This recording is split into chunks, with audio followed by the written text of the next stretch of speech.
Assalamualaikum warahmatullahi wabarakatuh. Perkenalkan, saya Apoteker Rosana Rizkita Putri. Saya adalah peserta latihan dasar CPNS tahun 2022 DPSDMD Provinsi Kalimantan Selatan, golongan 3, angkatan 19, kelompok 4 dengan nomor daftar hadir nomor 33. Kali ini saya akan menjelaskan tentang analisa isu dan gagasan kreatif sesuai tupoksi saya sebagai apoteker di rumah sakit untuk mewujudkan smart governance dengan perspektif manajemen ASN dan smart ASN. Adapun tahapan-tahapan yang akan saya bahas, yang pertama menentukan isu, yang kedua bagaimana gambaran kondisi saat ini, yang ketiga bagaimana dampak yang terjadi jika isu itu dibiarkan, dan yang keempat adalah memberikan gagasan kreatif. Sebagai apoteker di rumah sakit, saya memiliki beberapa tupoksi, diantaranya adalah memberikan pelayanan informasi obat dan konseling penggunaan obat, serta pelayanan swamedikasi kepada pasien.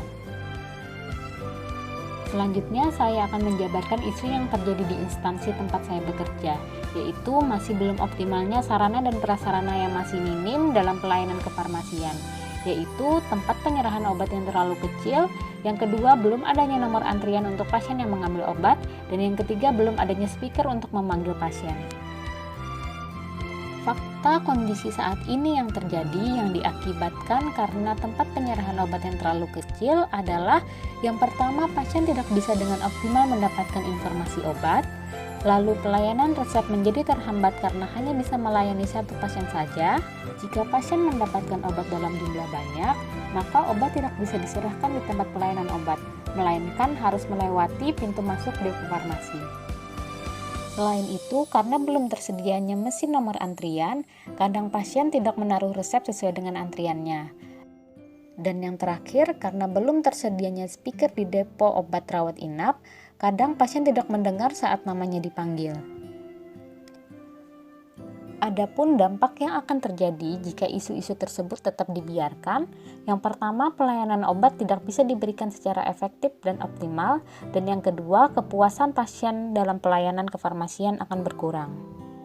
Pada Peraturan Menteri Kesehatan Republik Indonesia Nomor 24 Tahun 2016 tentang persyaratan teknis bangunan dan prasarana rumah sakit, di dalam sana dijabarkan untuk persyaratan bangunan ruang farmasi, yaitu kebutuhan ruangan di ruang farmasi dapat disesuaikan dengan jenis dan kebutuhan pelayanan serta ketersediaan SDM di rumah sakit.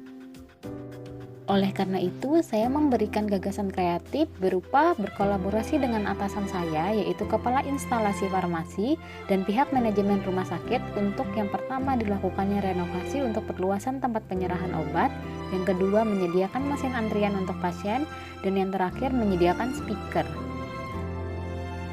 Dari analisis isu dan gagasan kreatif yang sudah saya jabarkan tadi, hal-hal tersebut sudah mewakili dari implementasi saya dalam menerapkan nilai-nilai ASN berakhlak.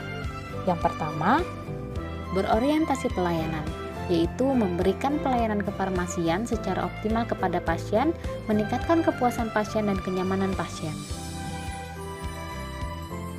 Akuntabel, bertanggung jawab atas informasi obat yang harus diberikan kepada pasien. Kompeten, memberikan pelayanan kefarmasian dengan kualitas terbaik. Harmonis, membangun lingkungan kerja yang kondusif. Loyal, menjaga nama baik RSUD Sultan Syuriansah dengan meningkatkan mutu pelayanan. Adaptif, melakukan inovasi demi meningkatkan pelayanan kefarmasian. Dan kolaboratif, bekerja sama dengan tenaga farmasi lain serta pihak manajemen rumah sakit demi meningkatkan pelayanan. Terima kasih, sekian dari saya. ASN berakhlak, bangga melayani bangsa.